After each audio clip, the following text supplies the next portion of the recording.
and advocacy to run as the CEO of the fifth largest city in the Commonwealth.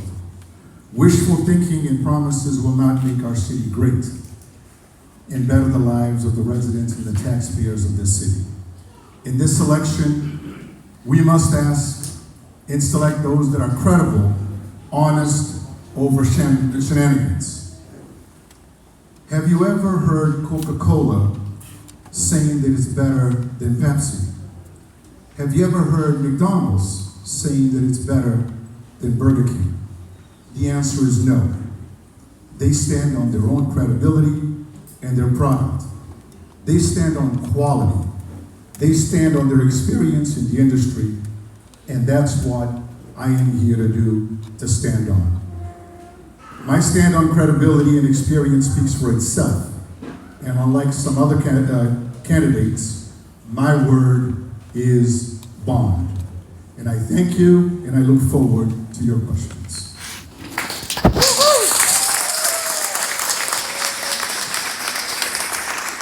In order to be perfectly fair, Councilor Rodriguez went a little bit long, but that's okay.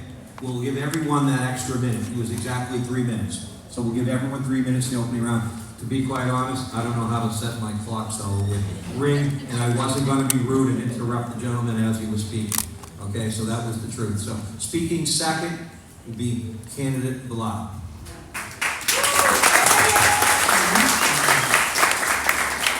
Good evening, everyone. My name is Luz Villan, and I was born and raised right here in Brockton. Like many of the families in our city, mine faced struggles, including time in the foster care system. But it was our educators, our mentors, and the community that gave me the foundation to succeed.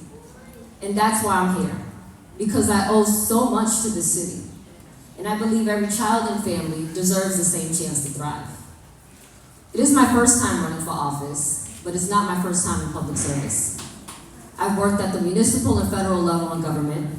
I've worked in legacy civil rights organizations, and I'm one of the largest custodian banks in the world, where I focused on strategic initiatives and made government and institutions work better for the people. These experiences gave me the skills and perspectives to take on tough challenges. My professional educational experience qualified me for this role, but it is my lived experience that calls me to this work. Brockton, we are at a crossroads. We need fiscal stability so our schools and services stay strong. We need smart infrastructure, investments so our water system and those alike are reliable and affordable. And we need evidence-based, practical solutions to addiction, our housing crisis, and public safety. I'm running for mayor because we cannot afford politics as usual. We need a new perspective. We need leadership that's accountable, collaborative, and actually focused on results. So I'm ready to serve this city with integrity, with urgency, and deliver real results. Because Brockton raised me, and now it's my turn to serve Brockton. Thank you.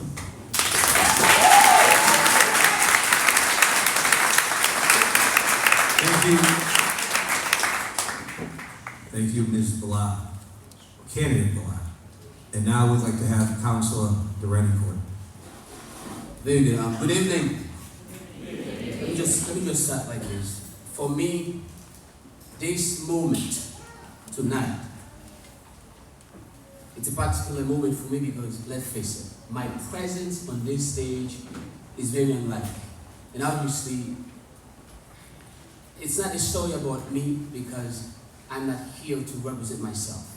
But I will give you a little bit of who I am as a person, where I've been, where I stand, and where I would like to take this city forward. As some of you know, I was born and raised in Haiti. I came here after the earthquake. Day one in this community, I have shown you my commitment, my willingness, not just to live in this community, but also to serve you. By going to the library and learning English, working at Christian's restaurant as a busboy, going to Master Soviet and Suffolk University, create the basic foundation that we need for every single young people to believe that in this community, thereby a possibility for them to move on. But I'm not going to dwell into this like I stated, because tonight is a moment of urgency in terms of where we are as a city and where do we want to go. The question is simple. Who do we trust to lead the city? It's a simple word with a capital T. Do you trust the establishment or do you trust something new? And who do you trust to build that base which we desperately need to carry on? Tonight it's a moment to talk about education. Let's invest in education for every single child in our community, to making sure that we have the basic foundation where anybody who lives in this community has the possibility to send their child to school and knowing that this kid will receive quality education. Tonight is a moment to talk about tax incentive for our senior citizens, to understand the complexity of what's going on in here, and with old politics day in and day out, not knowing what to expect, and people come up with it. How do I put this? Memorization to repeat to you. I come with nothing but my heart to let you know who I am as a person, what I stand for, and where we want to go. Because you know what? Enough with the politics, because that's why we have a deficit of $19 million. Nobody knows what happened to it. And that's why we went over budget by $51 million. It's not going to be about me or anybody else. It's about you folks. Who do you trust? Who has responsibility in the level of discipline to go to City Hall and carry that basic foundation for everybody when it's come down to the police, to the fire, in a moment of inclusivity as opposed to exclusivity. We must come together as a community. We must come together as a city for every single one of us. This is the moment for you to understand the difference between each and every single one of us. To end this, I am here to work for you and with you. And that's one of the reasons, as you can see, I'm the only person on this stage that can say that. I put more money into this campaign than anybody else. You know why? Because I care and I believe in something. I am the only person on this stage who have been going out there, knock on doors every single day to talk to you face by face, at your door, to understand the issues that is going on and why I am in this race. This is not about politics. It's about community. It's about responsibility. It's about what we can do as a city for all of us. This is not about Haitian. This is not about Cameroonian. This is not about Italian. This is about the city of Champion. Brockton is an amazing place. We have the ability and limitless possibility to carry on. What we need is a leader who understands who we are as a community and what we can do. What I will bring to City Hall is accountability. What I will bring to City Hall is a sense of leadership whereby every single one of us will feel like we live in a community that is clean, we live in a community that is enforcing traffic and making sure that people are feel so welcome to move here. Day one, we will create that base, and I'll leave it there.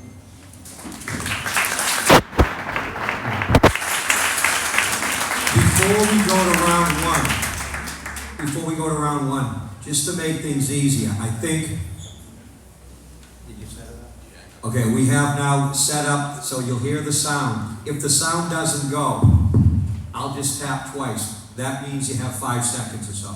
We got to make sure we're all respectful and fair. Speaking about being respectful and fair, before we commence, John Andre, V727, thank you so much for hosting this tonight. Thank you. Thank you so much.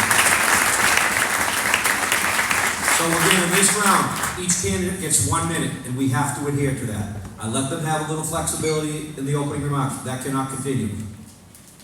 I feel like I'm back in school. So you have 1 minute, 30-second rebuttal. Again, I'll have to tap twice. That means you get 5 seconds, and please don't be disrespectful to our audience and our other candidates. Dr. Wilson, you are first. Thank you. I have a question.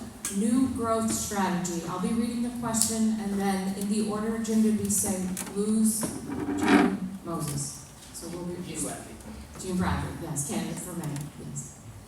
So over the past 3 years, our city's annual tax revenue of new growth has fluctuated between $2 million and $2.23 million. That's new growth tax dollars into our city.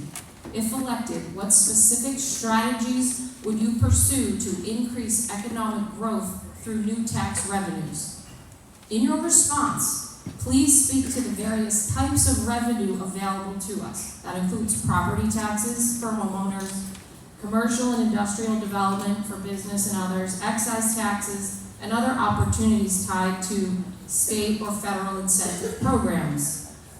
And finally, what would you consider a realistic and reasonable new annual revenue growth target number for the city during your first term? And how would you measure success in achieving that number? You have 1 minute. That's it. It's loaded. 1 minute's not enough. But I will say I know how hard. But I know how hard it is for our families. Every time the bill goes up, our Brockton residents absorb that cost, and they're already carrying enough. And so she mentioned, for the sake of time, the different tax revenue sources that we have. But I think it's about expanding the tax basis, not actually raising our taxes. And so what I mean by that is attracting businesses that create jobs and also revitalizing downtown through various efforts, and we'll get into it in other topics, but making our city government more efficient and making sure our dollar works for every resident. Something that folks have not explored that I've seen other cities do, and it does bring a high return on investment, is a participatory budget. I would love to explore that, even just 1%. We've seen a $3 to $7 return investment on every dollar invested, and that's just one component. Am I at 60 seconds? You got 5 seconds. All right, I got 5 seconds. Well, and what was that last part? Specific number, looking for growth. You said yourself it's 2 million to 2.23 million. What can we expect under your leadership? Just to be quick, I would say anywhere from 5 to 11 million we did just that first year with different ideas and tax services.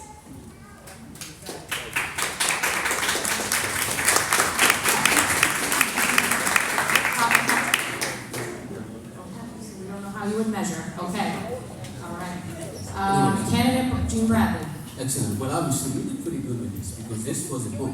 Let me just say this. It's like, as somebody who's serving you in the council right now, this is what I voted against. For the record, I voted against every single tax proposal. That's on the record. Before we can think about how we're going to raise taxes, let's think about fixing our schools.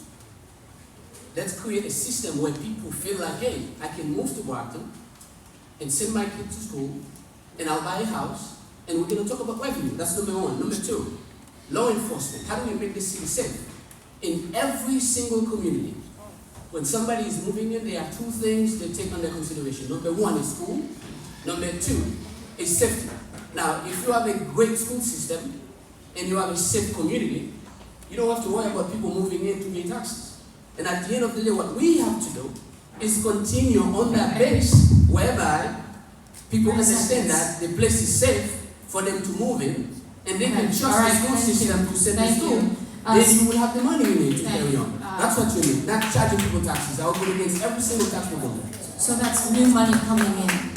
But specifically, what would that number be? Well, I'll tell you this. I just said it to you. So, number one, there's no number because I'm not looking forward to raise taxes. What I'm looking forward to do is to create an environment whereby people will feel comfortable to move in, business will feel comfortable to create the business in here and make investment whereby you're going to have revenue. I am not looking forward to raise your taxes, and I will not support any tax proposal. It's not raising taxes. The question should be, what can we do to bring more people in our city But Council, and they can pay taxes? Council, if I could paraphrase, I think Dr. Wilson is saying we are not looking to further the tax burden on the taxpayer. She's asking, as candidate Villar answered, how much new growth would your economic policies, if elected mayor, bring in on an annual basis? Ms. Villar said, and if she's elected mayor, then it's going to be $5 to $11 million is her target. If she's elected mayor, we're sitting here in 2027, we can judge her on that number. What number can we judge you on if it's 2027 and you're our mayor? I'll tell you this, as somebody who is on the council as we speak, that's important though, because I'm not just running for mayor, I am one of your city council. It will be irresponsible. 10 seconds, 10 seconds. We're looking for a number. What's the number? Oh, I cannot give you a number. Okay. It's So not zero. irresponsible. Okay. It's not zero. No number. Your question is calculated, as you know, as you and I know, it's calculated. But I will not give you a number.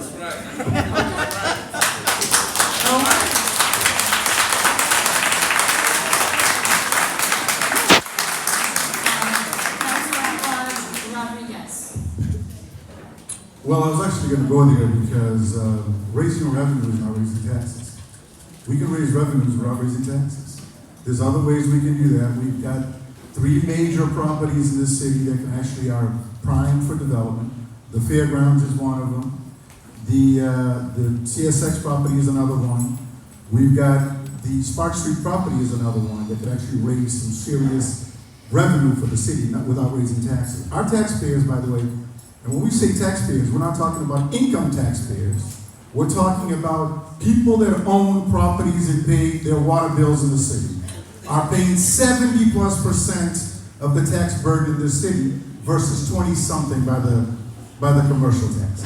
So what we need to do is balance that out a little bit so that when people like myself who are actually homeowners and paying taxes, we can put a little more money in our pockets and that will take the stresses out. So going specifically to you, I'm looking based on these new numbers to raise anywhere between $3 to $4 million because I gotta be a little conservative because if last year was 2 point something, we're not gonna go all the way up to 5, 6 and stuff because it might be impossible. Thank you.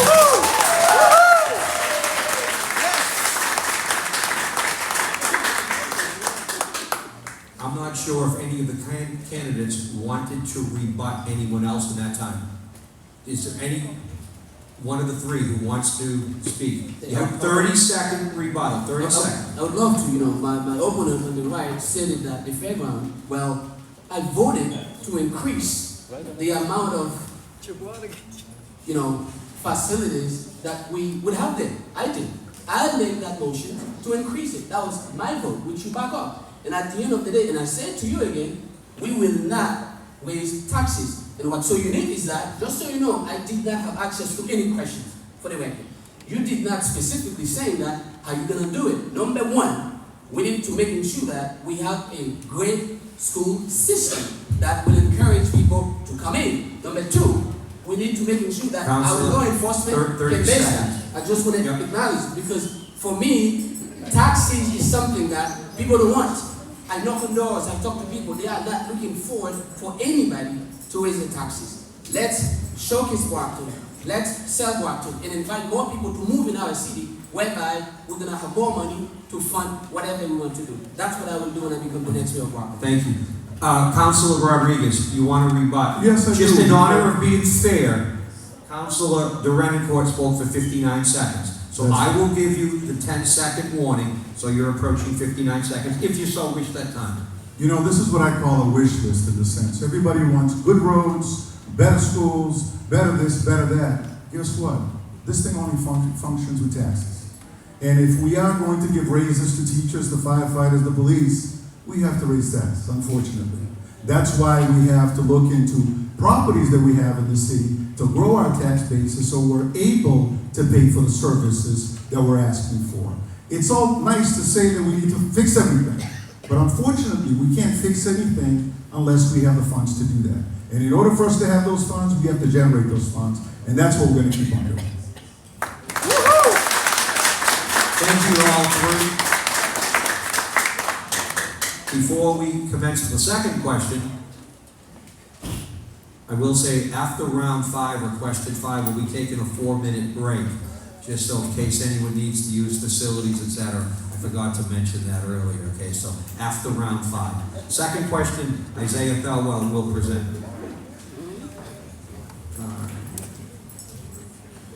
So the order for this question, guys, will be Gene Bradley, it'll be Moses, and it'll be Luz. All right? So, as we all know, our downtown is the heart of our city. And for those of you following along, by the way, we're on question number 2, homeless issues in downtown. Our downtown is the heart of the city, yet many residents and business owners feel it has been overtaken by challenges tied to homelessness and mental health. Do you believe that that these issues are a detriment to residential and commercial development downtown? And how will you help solve the problem? Excellent. So let's go with the homeless situation, which I think is key. Obviously, there was an ordinance. These are loaded questions. These are not questions that can answer if you said. There was a proposal for an ordinance which I voted against it. And I believe Council Susan De Castro is in the audience somewhere. She voted against it too. which was supported by my colleague over there, to solve that problem. When they proposed that piece of legislation, I called it out and I said it was a lie. And I said there was a campaign coming up. They were trying to build that base to carry on. The homeless situation is not a local problem. It's a, matter of fact, it's not even a state problem. It's a nationwide problem. And at the end of the day, as a human being, as a person, I believe that we gotta be able to understand the complexity of that problem. There are people on the road that have mental problems. Let's get them help with Joanna State, right? There are people on the road that have drugs problems. Let's find a solution for them. And we got veterans out there. Let's work with the VA. Here's what I'll do as the next step. I will work in collaboration with the state and different organizations to come up with a solution to see how we can clean downtown.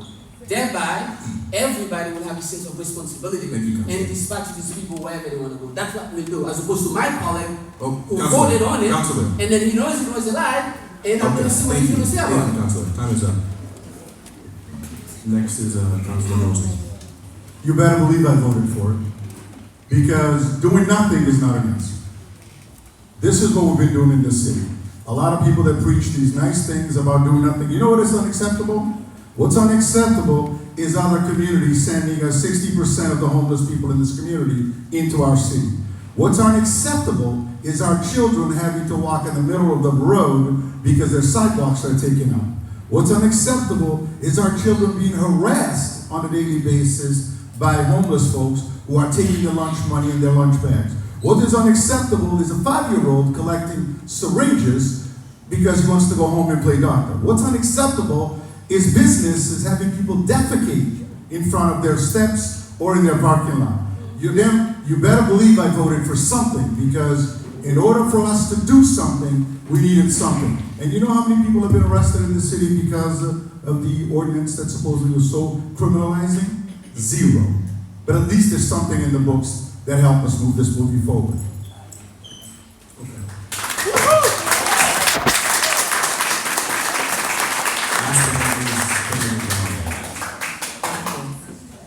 So we see here, you voted for it, you voted against it, but nobody has proposed something that actually works.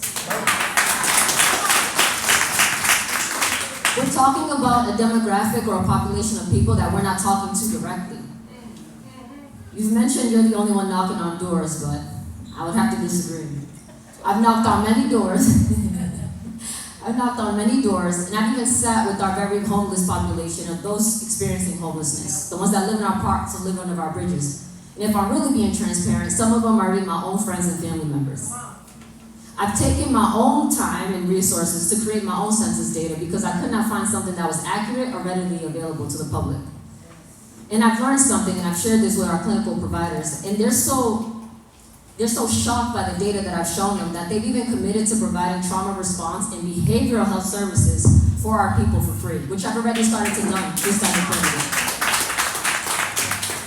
In the data, we found that between the ages of 25 and 54, there are no inpatient supportive services, especially for those dealing with behavioral health crisis.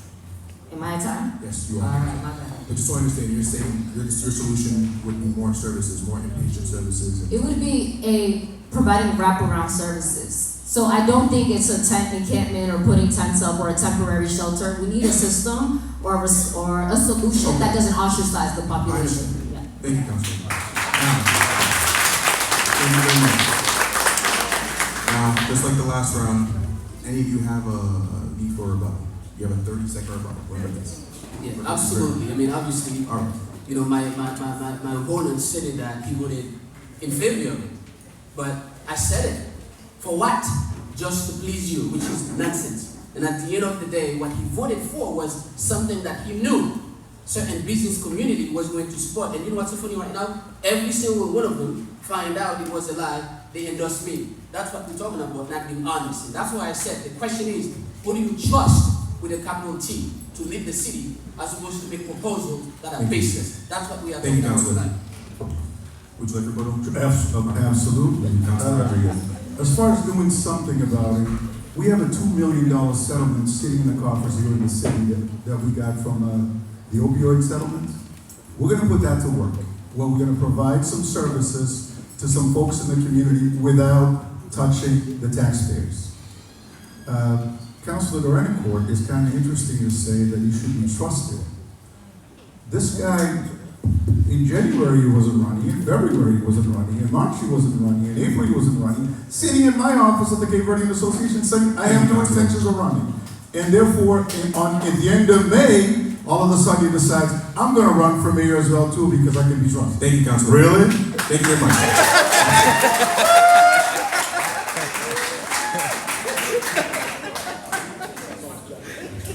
Councilor Luz, I'm sorry, Candidate Luz, would you like a rebuttal?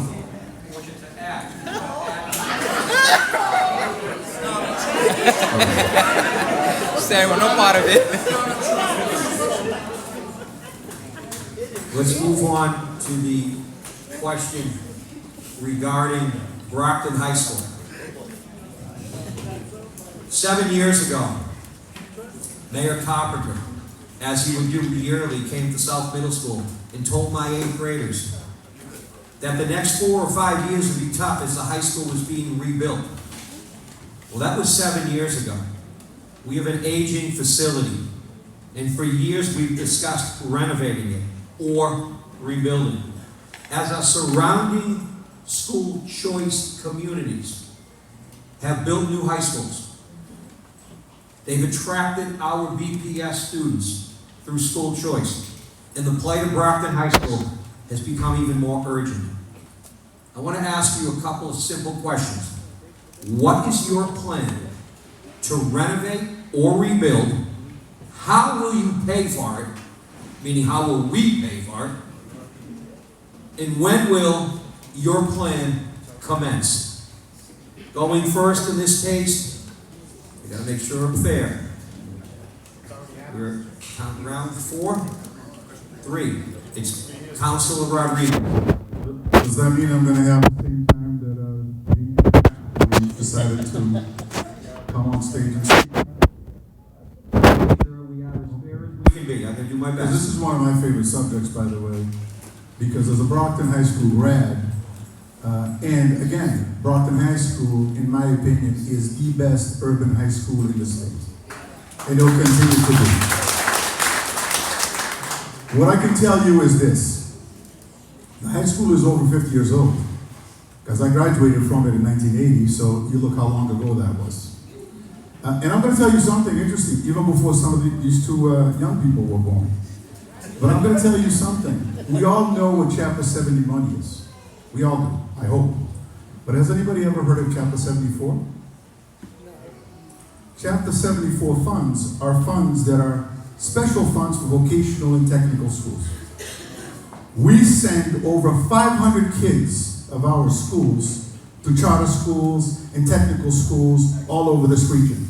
If we just retain those children, that would generate $9 million a year, more than enough to pay for the renovations of the Brockton High School. So one of the things that I would be working on is to work with the school department, with the school committee, to create that vocational school here in the city so we can retain and keep the kids and be able to renovate our brand spanking new high school. Thank you, Councilor. Let me ask you one question. I love the answer you gave. What year would you anticipate, I know it's a tough one, what year would you anticipate that project beginning? We're now into 26, right? I'm actually looking as far as the vote tech. That's something that I've spoken with some members of the school committee that are even here. I think we could begin that early next year. It doesn't have to take an arm and a leg to get that stuff done. So as soon as next year, we should be able to do it. Thank you. Candidate Bala. Thank you. So I do want to add, I do know about Chapter 74 because I graduated from Southeastern Tech School. And to answer your question, I would use the MSBA's course program to help fund building a new school. To give you a year, I would say about 2030, 2031, being realistic. I do also want to add, it sounded like from your answer you were talking about building a brand new brick and mortar. Brockton High, they already take the vocations in the same classes I was taking at Southeastern. My friends in Brockton High were taking. So it's a matter of actually solidifying them and bringing credentials so that when our high school students graduate from Brockton High, not only do they have their diploma, but also the credibility because they put in the work, they're just not getting the credit for it. And they're already doing that. So.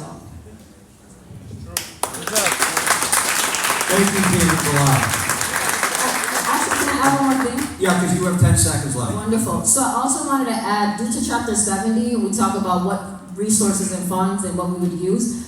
I would stop laying off teachers and making sure that we're keeping up with our data and reporting our census on the amount of teachers that we have and what we need, because that also impacts Chapter 70, which impacts the funds that we get on the state level. It's due to lack of reporting from our municipal government. Thank you, David. Councilor Durancourt. Thank you. So this one is a unique one. I mean, obviously, we are in of a new high school because, believe it or not, when you see that it's raining out there, the Brockton High School is pouring in. And I feel like we need to sit down with the state and explain to them the necessity of having a new building because every single community, talking about Everett, Cambridge, other places, they are building new schools. Why can't we do it? And I think this is a conversation that I'm willing to have with the state, day one. And also, other people who may have a desire to donate some money, right, and help with this. Why not reach out to a couple people that we know that are millionaires and billionaires and tell them that we understand it's going to be Brockton Public School, but we can add your name on it if you are willing to give us a couple millions. You raise money. We know how to raise money. Why not do that? And I think it is a conversation that we need to have. And what I can promise you is that day one, I will sit down with the state and different people that I know, which I already have access to open this conversation to see how we can build that new school that we are desperately need for our kids. If I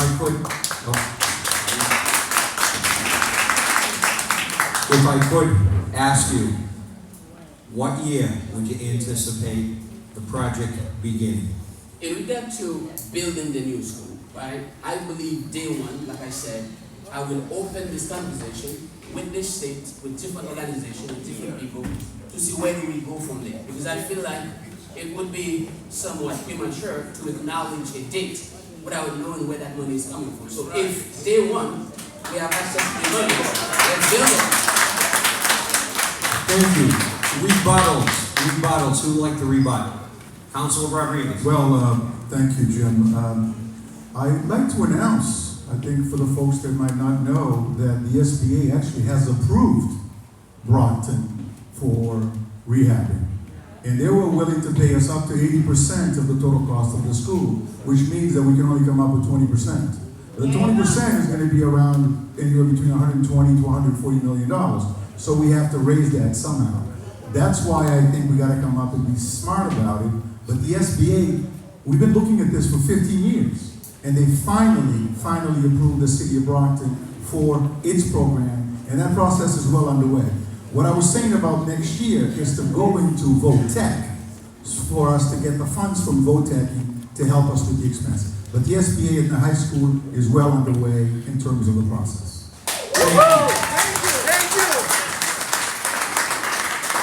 Thank you, Bilal. Councilor Durancourt, you want to rebut? No, I think, especially on this issue, I'm pretty positive we are on the same page. I mean, it would be naive not to acknowledge that this is what we want. So I think we are doing pretty good so far on that one. I appreciate that, Councilor Durancourt. What is he rebutting?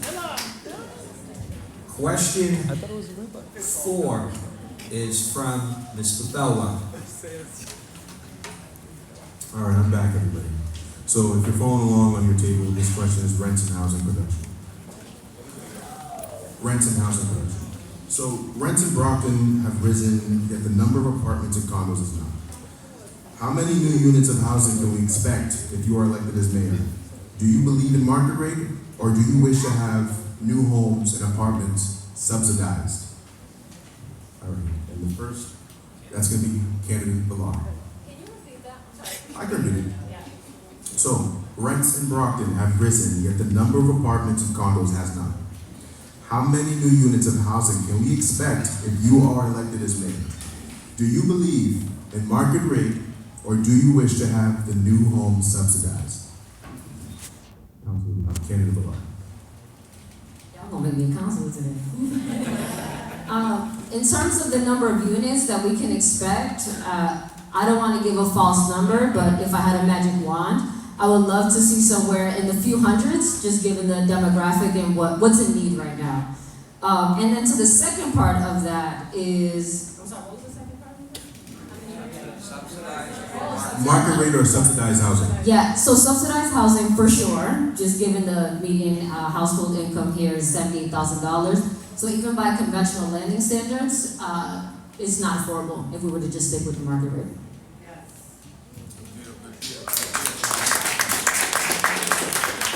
Next is Councilor Durant. Thank you. Yeah, absolutely. I mean, as we speak, I've been endorsed by the Coalition for Social Justice by virtue of what I said. Oh, by the way, I've just been endorsed by 1199 SCIU, 509, 888, and 32BJ, just to talk about housing, because they know my stance on that one. Yes, I believe in market rate and also subsidized housing. And in my view, hopefully we will be able to come with like 5,000 if we may. But again, we gotta be able to give people a reason to move in. We gotta be able to give people a reason to understand that our school is doing good. We are safe in our community, whereby they can come and make an investment. The number one thing that we have to do is to clean the city. That will encourage more people to invest. I believe in subsidized. I believe in market rate, and of course, Section 8. Absolutely.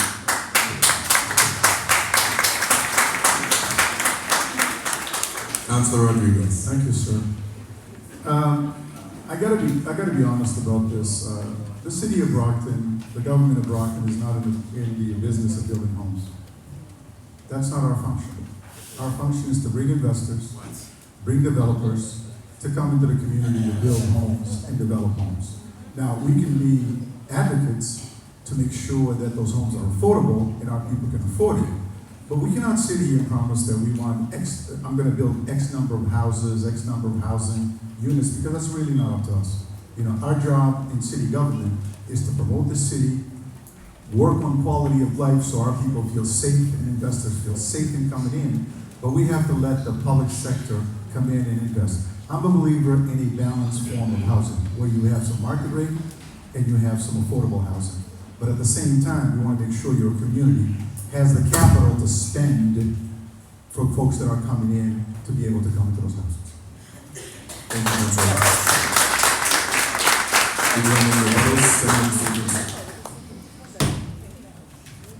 No? Nice and easy. I like that. All right.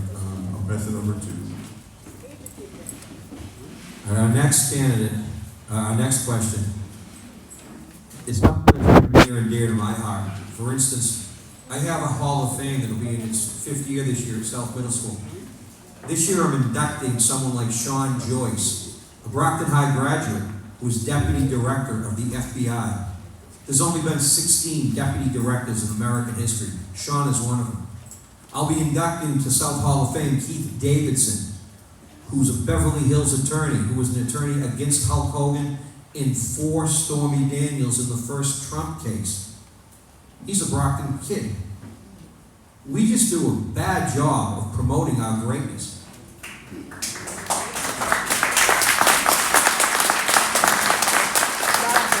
It's absolutely amazing the talent we have in the city currently and have had. So my question is, if we fail to promote, then others will denigrate us. What specific plans do you have? And I want specificity here. What plans do you have to use media, etc., or to create some type of apartment or position for someone? We have so many talented people to allow the city's truth to be told. Because I tell you, I'm sick and tired of others telling the story of Brockton. We got to tell our story.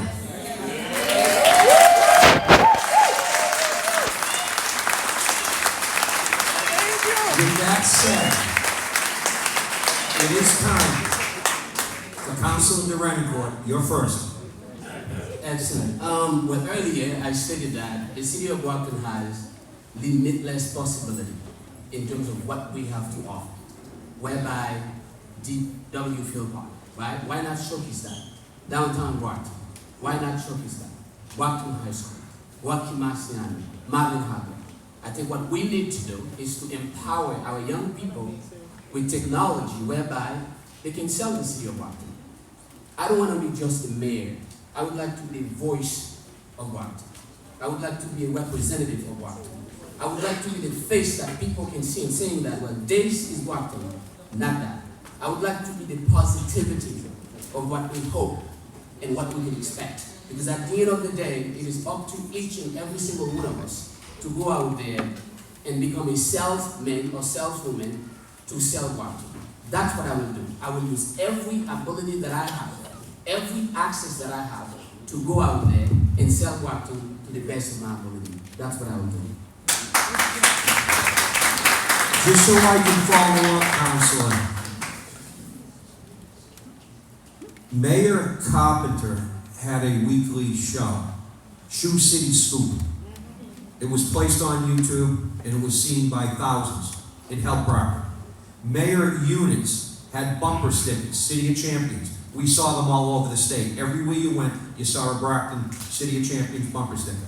Do you have a specific plan, or would you emulate one of those?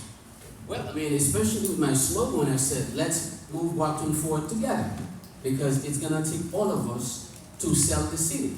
Not just us as people up here, but also you. When you go out there, it's how you talk about Brockton. And that's why I said, let's talk about DW Field. Let's talk about the golf course. And as we speak, as you know, we're putting a lot of money into this, and people from the outside are coming in the city, as you know, Jim, to come and play golf. Then let's showcase that. Let's sell that out. Why not? Thank you. Thank you. Councilor Rodriguez, your turn. Thank you, Jim. Unfortunately, we don't have the media powers of Boston or some of these other communities to come in and do the promotion that we should have here in the city of Brockton. But we are our worst enemy. We Brocktonians are our worst enemy. We never talk about how great our Brockton High School is, the great programs that we have, almost even your program, the SO program that you have at South Middle School. How often we talk about the fact that we held the Cape Verdean Festival with over 7,000 people at the Rock Stadium with no incidences. In a city that actually, and I'm going to ask you a question because I know how it is in this politics, we kind of go around in circles, but in a city with a budget of $618 million, $618 million that we just passed in this June of 2025, do you know what our promotional budget is for the city? I'm afraid to ask. You should be afraid to ask. 0. It's not 0, but it's close to 0. So one of the things that we need to do, we need to put resources behind what we are. Perhaps we ought to cut back on certain things that we buy and go crazy with and put the promotional pieces in. It doesn't have to be just the TV shows, but it can be in billboards across the state, it can be on buses across the state, but we need to put more promotional pieces in the city of Brockton. Thank you very much. Candidate Bala. I actually really love this question because I consider myself a Brockton ambassador wherever I've gone. And I've learned that we have the legacy of Rocky Marciano. His gloves are actually in South Africa. And there's so many places that I go and I've traveled and I say, oh, I'm from Brockton. And where are you from? Where's that? Oh, where Rocky Marciano's from. So his legacy alone really has left a mark on the city. So I always promote that. I also have to emphasize, I did go to Southeastern, but I remember learning shortly after graduating that Brockton High students actually perform better academically than the students there. And so I always promote that. You guys are one of the top performing schools in this whole state. And then secondly, there's those things cost money, what you guys propose, and then we have our landmarks, right? But then there's low-hanging fruit we can really take advantage of, like our congressional art competitions. Our young people have not been submitted to any. I've talked to Congressman Lynch about it. That's free. Our academy nominations, there's a way for you to recommend students to go straight into places like West Point in the Air Force. And so there's low-hanging fruit that don't cost anything. We can uplift our young talent and everybody else in between.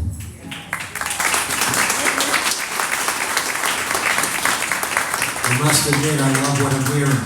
Does anyone have a rebuttal they would like to add?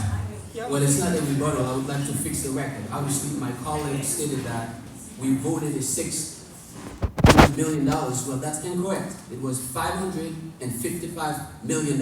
I did not vote on a budget that was $600 million. We need to get the numbers correct, because you go over budget. That's what I'm talking about. If you cannot get the number correct here, Counselor. tell me about it. Counselor, look at your budget books. It's $618 million. Last year, it was $550 million. This year, it was $618 million. So look at your books. Perhaps you ought to spend more time looking at those books than just, doing some of the things that you're doing. But look at the books and you can figure that stuff out.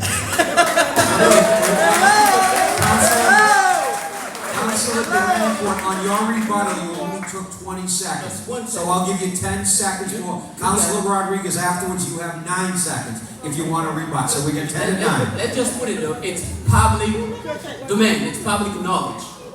July 1st, we passed a budget that was $555 million. Check it out yourself. Google it. We have to Google it. There you go. All right, Google it. there's the 10. We can look $555 that up. Not $600 million. Thank you. Do you want to rebut, Council?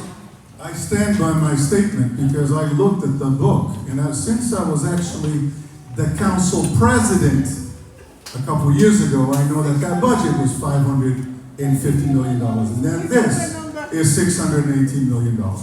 So go figure it out. You got it. Thank you. Thank you. If I could just add,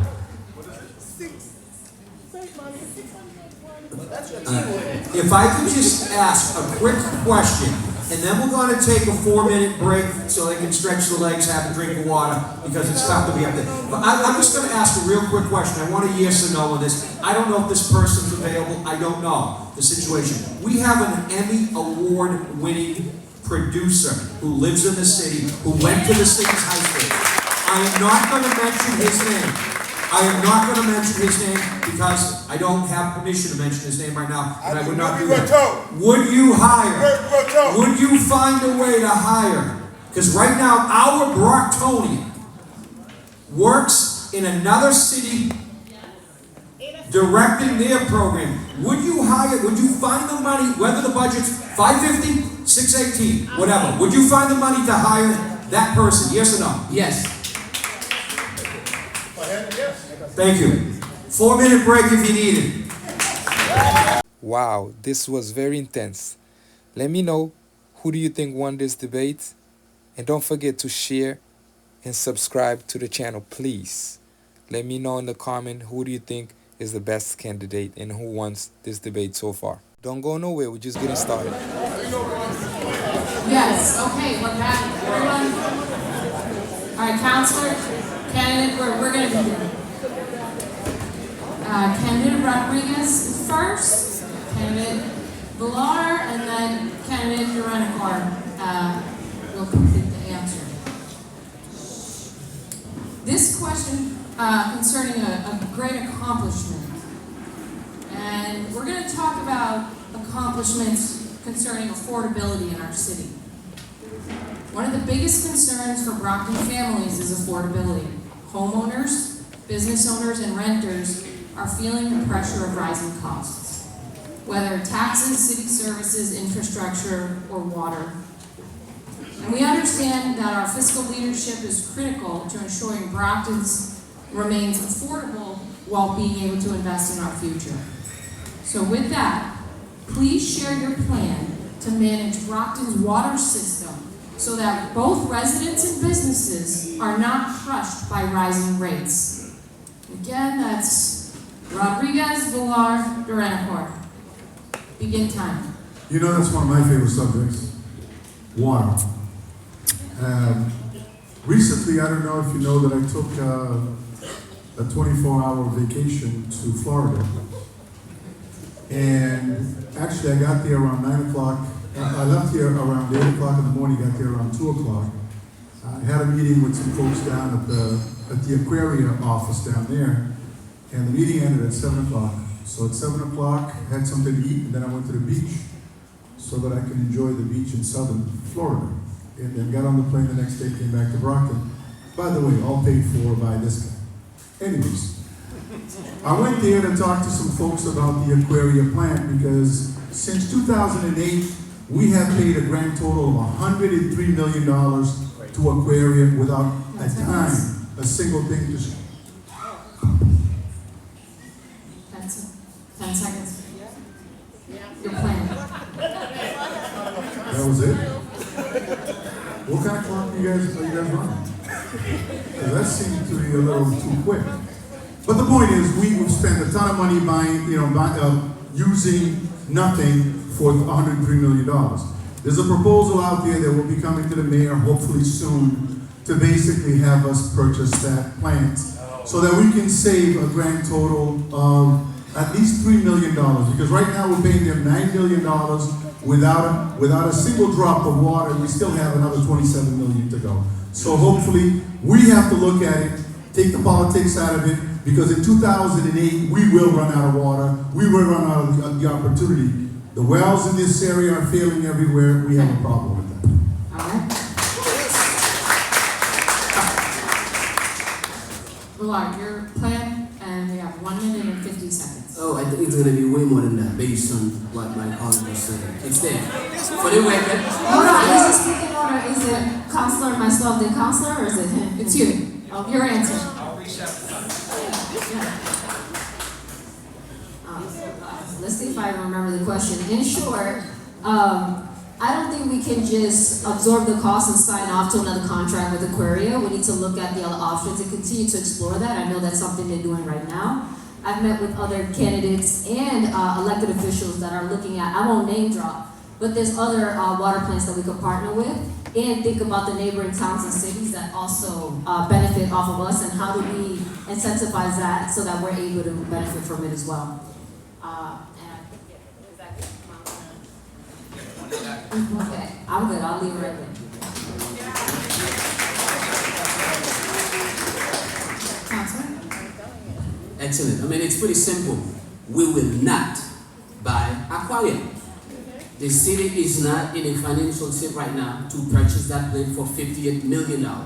We cannot afford to purchase this plant. For the record, my colleague flew to Miami with other people, and I called him out, which was August 26th. He waited until 2 days later to send an invoice showing us that he paid for it. But what you need to tell people is that I called you out. Look at the press release. And also for the record, there are two budgets. There's a city budget and a school budget. I just want to say this for all of you that look it up. What I'm saying to you is that in terms of buying Aquarium, the city of Brockton, even as we speak, cannot afford to purchase this plant. Let's talk about building a new high school with that money. Let's talk about investing that money in our kids. Let's talk about fixing our roads. Let's talk about traffic enforcement. We are not in a financial state to purchase Aquaria for $58 million. I just don't know why you are pushing it. And especially with all the financial mess we've been going through. What makes you think that the city of Brockton, as we speak, is able to buy a water plant, which is due 2028 for $58 million?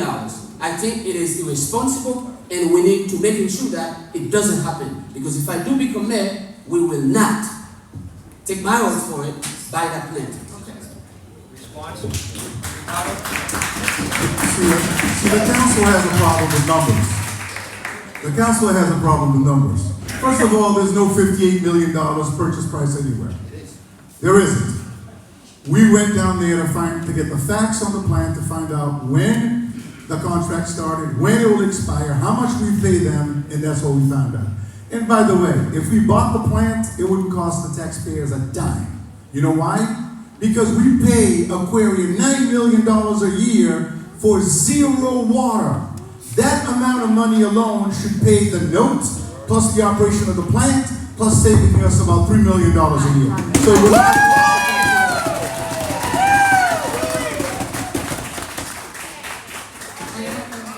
I just wanted to add to that. We're getting too fixated on the numbers. While my opponent here was intro mayor, he had the chance to look at other water plant sources and did not take advantage to look into that. So there have been biases for this aquarium plant, and there's no benefit to our sector. I mean, yes, absolutely. I mean, I am leaning towards you on this one. You were the interim mayor. What's I'm glad your? you noticed it. I mean, you know, as a kid, I was taught by my parents, when somebody is speaking, I need to be quiet. You started That's what I it. was You taught. started it. Please. Go ahead. And again, just so you know, this is Moses' team right here. For the record. This is your team calling me out on the At least scene. I have a team. What we are what we are talking about is that So what, we are what's your not. plan? What's Can your we get plan? I back? said it to Can you. we get Number back? one, listen, it's pretty simple. I know your question is calculated. You and I know that, and I made it clear. What I'm saying to you is that that contract is not due until 2028. By law, that's important. People need to understand. The city of Brockton is required by law to have a second water sources. We have to have access to that. What we cannot do is invest $58 million.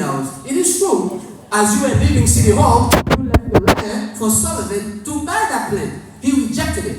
As you know, you challenged Carpenter to buy that plant. He rejected it. And now, you went to Miami to purchase that plant. I wonder what's going on behind the scene with buying that plant for $58 million. Counselor. We'll find out. Thank you, Counselor. Thank you very much. So it's clear in that question. It's clear. We've each had a rebuttal. It's clear in that question. Counselor Rodriguez is in favor of purchasing the aquarium with the right price. For the right price. For the right price.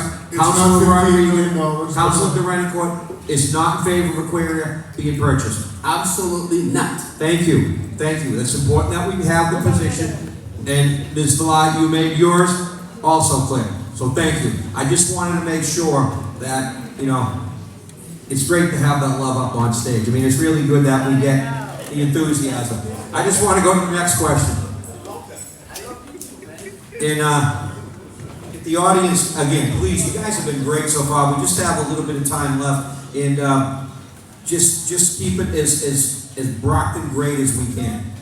I mean, seriously. The one great thing about this city, no matter who you are, whether you've been in Brockton for 8 generations or 8 days, we always treat everyone with great respect. And we're going to keep doing that tonight. Thank you. Absolutely. If this question is going to be a quick one, we'll do the minute. There's probably no rebuttal in this one because I'm not sure how you're going to rebut this one, to be quite honest. Luz, you'll begin. Luz, what's your greatest accomplishment? Thank you, Jan.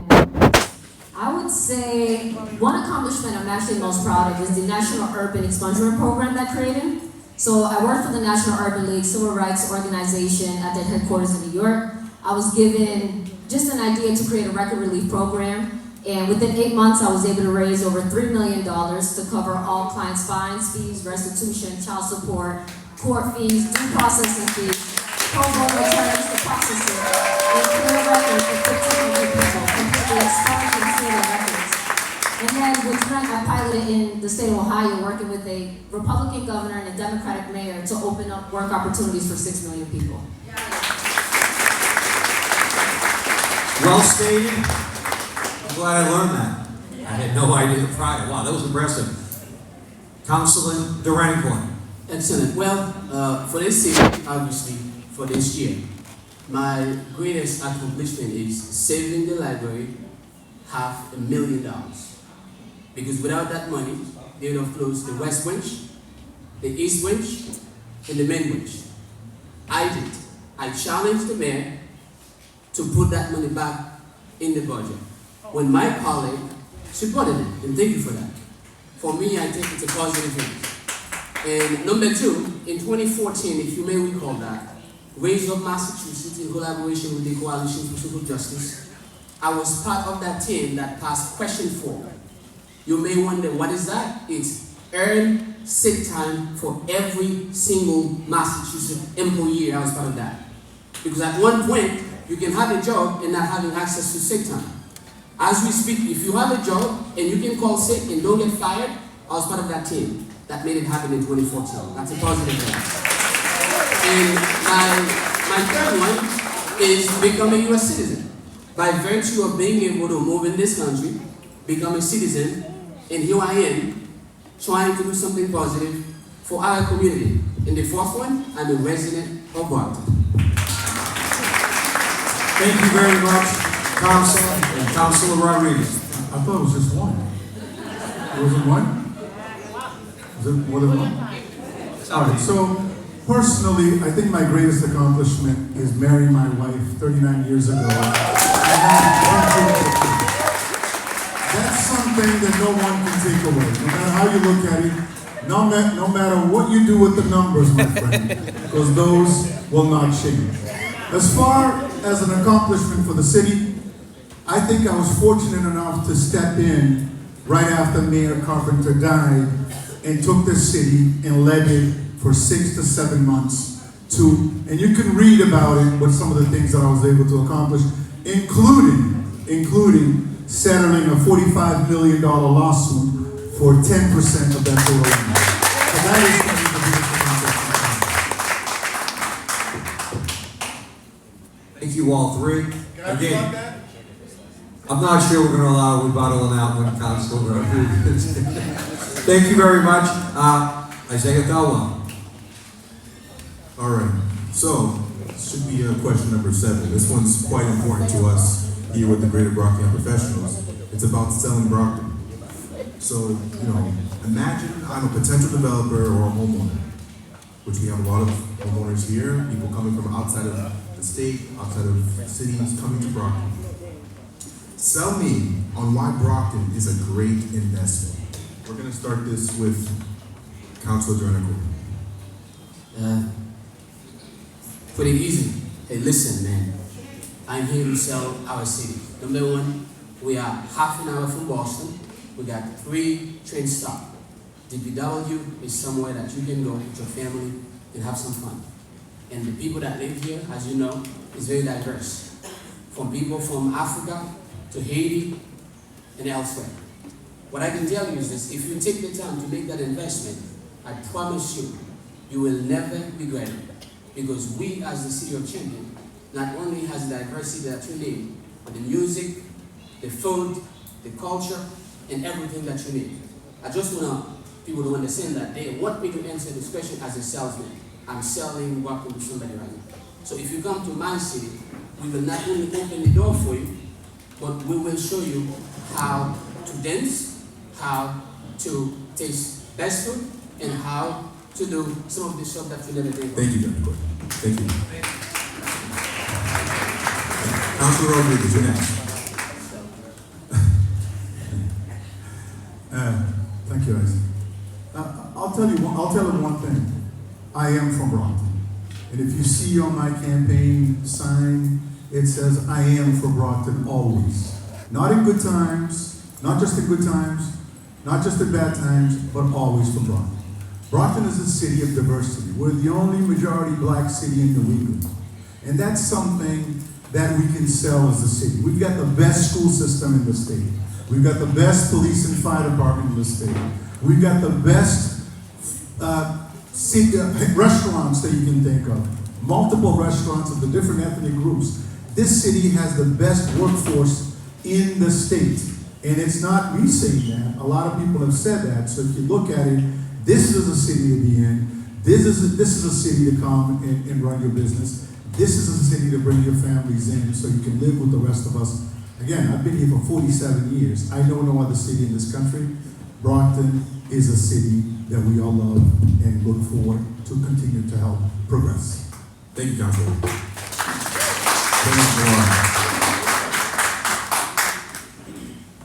I love this because I feel like I've been doing this all campaign season as folks come in to help me canvass, and I love taking them on a tour, especially through downtown where I live.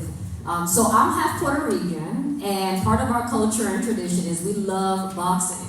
So it was only right, Marciano was always a household name, and just his legacy. And so that's what I sell Brockton on all the time.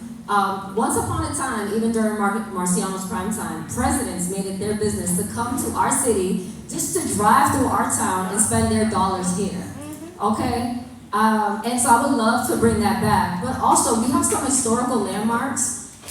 In addition to, we're 40% foreign born. We are the blackest city in New England, which, it's not, not all your skinfolk, kinfolk, right? But what it's about is what we bring here and the different cultures that we all come from. So you've heard of Angola. Even look at us right here. Like, I know these are my opponents, but just look at your top candidate in Austin.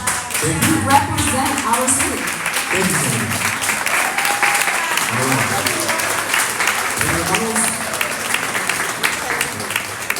All right, for the final question, we're gonna do quick hitters. Quick hitters, I'm gonna expect an answer within 3 seconds, thereabouts. They'll be yes, no, whatever. Currently, after last night adding 4 police officers, we now have, I believe, 206 police officers in the city. That's what I get from the sources. After your 2 years as mayor, how many will we have? Moses, Councilor Rodriguez will go first, then Ms. Villac, then Councilor Durancourt. We should have 10 more. Thank you. Ms. Villac? We would have the same number. Probably 25 more. Because this is quick hitting, we're not going to get into the details. Next one. I've read of enough cities, in order to make things more transparent, they now have a Thursday, first Thursday of the month, meeting. We can do it at junior highs, middle schools in Brockton, different one every month. Would you support, we start with Councilor Rodriguez, a monthly, first Thursday of the month meeting for an hour at every middle school? You know, once a month at each one. Now, why would I say no? Well, I hope not. Why would it make any sense? Of course I No, would. of course I would. But I'm going to hold you to this, so thank you. Council, Ms. Don't do it on a Monday, though. If that's Thursday to me, every day's a happy day. Yes, and I actually think we need weekly updates, not just monthly. Yes, I will support that. All right, pre-K education. We do not have pre-K education in the city. Again, we're going to try to hold your feet to the fire because this is being recorded. In favor? If we can afford it, yes. Thank you. Yes. If we can afford it, yes. Reasonable answers. Now we're going to get tough. 6 years ago, when you were the acting mayor, or the interim mayor, I forget I don't mean to disrespect with the wrong title, but I know how you are. You're not worried about it. We had a restaurant guide that went out to all Brocktonians. Can we get that again? Why not? Did it once, can do it again. Thank you. Yes. Yes. Thank you. Next one. A new homeowner manual where each new homeowner in the city receives some information. We just do not welcome people. This has been a pet peeve of mine for 40 years. Again. Great idea, yes. Yes. Yes. Well, we're going to get a lot done, no matter who wins. We're so lucky. But listen, all right, now we get tough. It's Saturday night, and you're going to take a special person out. Wife, boyfriend, girlfriend, whatever. What's your restaurant of choice in Brockton? Special place. She told me not to say hers.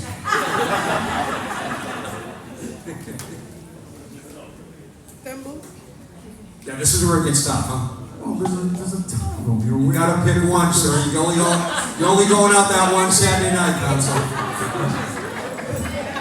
I probably would stay in the middle of the city and go to Petrus. Thank you. I'm going to Salo. Thank you. She told me not to pick her, so. Council. Timbu. Thank you. Next October, Brocktober 26th. Festival at Campanelli Stadium. Can your administration make a weekend or a party that goes on a couple weekends where, so we again promote our city? When I was the mayor, we had the 125th party at City Hall. So I was why would going to say get to no? that one, Council. I was going to get to that one. Now you just wrecked that question, but thank you. Ms. Lott, Absolutely. Council? I love to dance, man. Absolutely. All right. I don't like to dance, so if I have to dance, no one's going. Trust me, they'll all leave in a hurry. I was going to ask about the red, white, and black ball or the 125th, and you were the last to do it. Mayor Unit started, so you're in favor of bringing that back next November. Next November. Beautiful. Yes. Absolutely. These are the cultural events we need. It's nice to see, no matter how much we argue over some things that are small, some things that are big, we are united. Tough question. Now, this is the final question I have before we go to the closing remarks. This is maybe the toughest question of all in the city of Brockton. It's Friday night, and you gotta get pizza. You can only go to one place. Cape Cod pizza. Sorry, the hamburger pizza is just like that. I like the fact you stepped up right away. Huh? I like the fact you stepped up right away with the answer. No hesitation. Gotta love it. I'm going to Stella. Council? You know I'm a loyal person. I used to work as a busboy at Crystals. Obviously, Crystals, takeout, and of course, Cape Cod pizza. I have to be loyal to my neighbor. Okay. Well, I love that round. It's so much fun. You get to see everyone's personality, style, whatever. Now we go to the final closing remarks. Closing remarks, and we go first with Councilor Rodriguez. Yeah, in order to make it fair, Councilor. No, I understand, but what we did, we have the perfect amount of rounds, and what I wanted to just make sure so we know, because I didn't get a chance to talk to you about this. I felt like because you went first to start the show, it would be fair to keep that same order, okay? Thank you for your support there. Thank you for acknowledging. Listen, I'm here to support. Exactly. You are. You're good. Thank you. I'm the senior citizen of the group.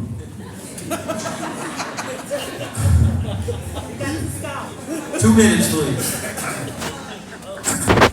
My dear friends, you heard a lot of promises tonight, most of which are just campaign rhetoric and promises that will never materialize. But I will ask you, who in this city does not want to see reduction in crime? Who doesn't want to see our schools succeed? Who doesn't want to manage the affairs of our city? Who doesn't want to improve the road conditions of our city? Who doesn't want to solve the issues of homelessness, mental health, and the addiction problem? Who doesn't want to beautify the aesthetics of our city? Those are things that we want, but the question should be, how are we going to do this?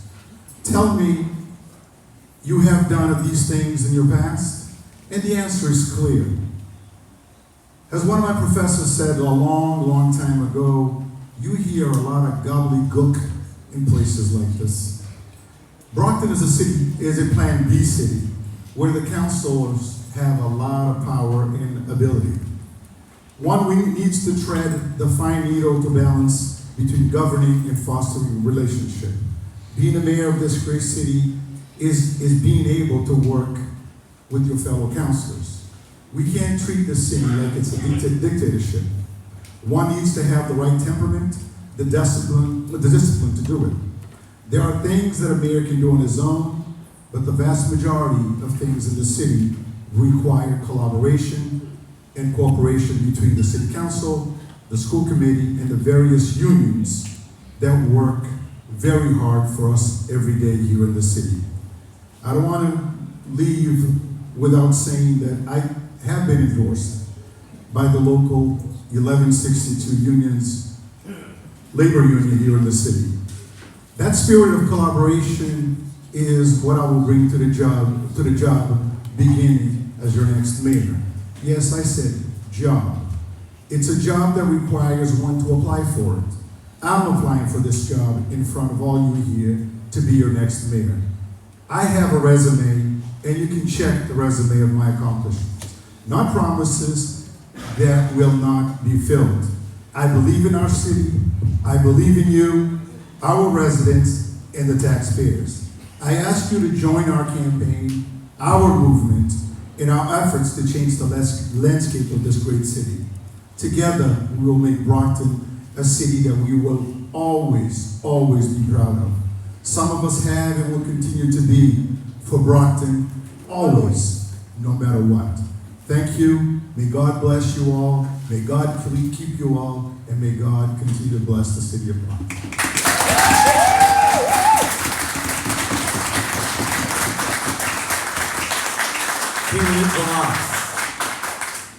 Thank you.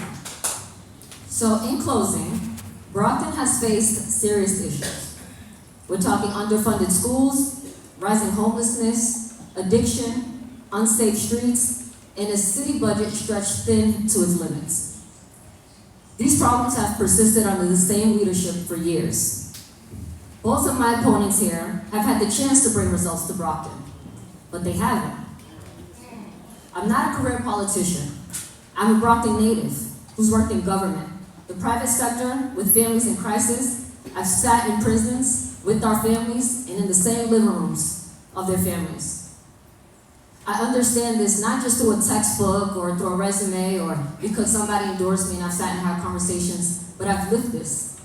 And I've taken that to my work. And I know I look young, thank you. But I've been doing this work for nearly 15 years. And if we really add up my lived experience, it's the culmination of from the moment I was born, right here at Signature Healthcare. So, in short, my priorities are clear.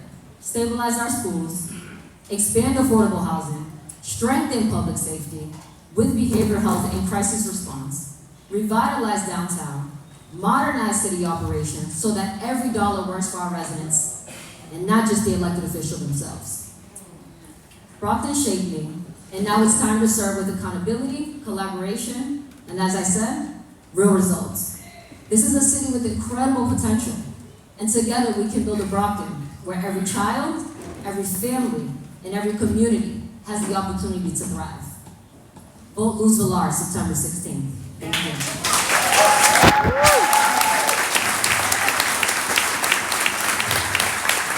Thank you, Candidate Villar.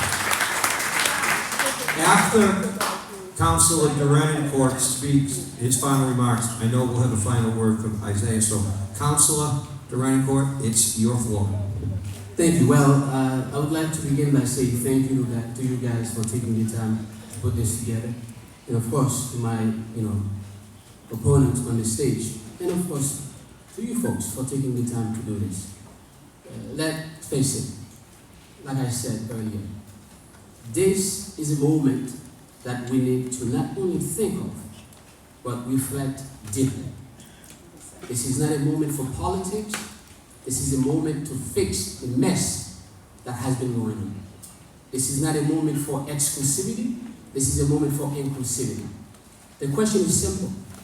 Which one of us do you trust to lead the city?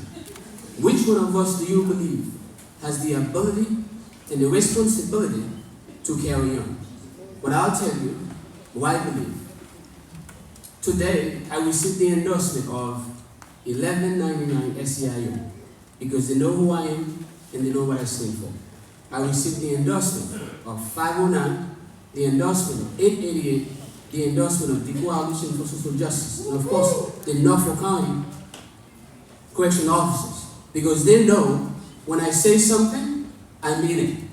I am the guy that refused to take money from any special interest. To justify my point, I put more money in this race than anybody else because I believe in this community.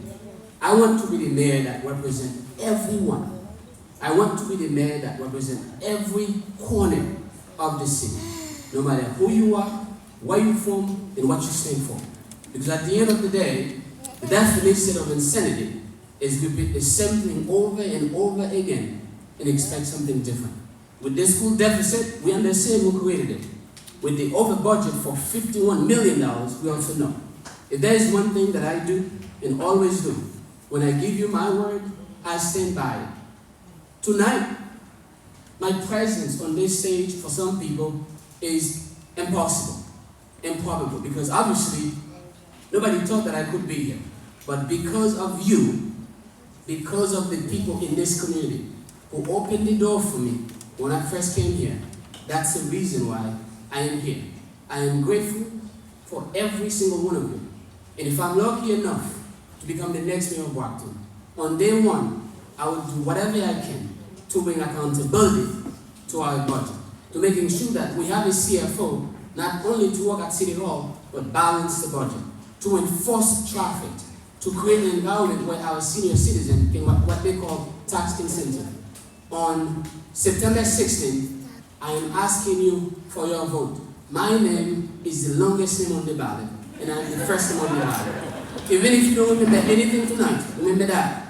My name is the longest name on the ballot, and together, let's do this.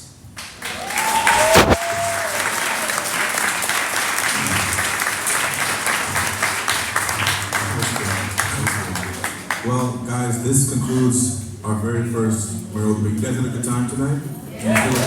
Got a chance to know you guys?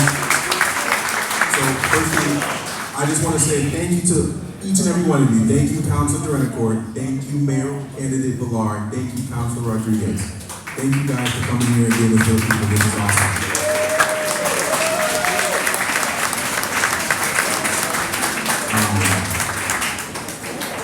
Hold on, almost done. I also wanted to thank Brockton Community Access. They recorded this whole thing. It's live streamed right now. Thank you guys, Brockton Community Access.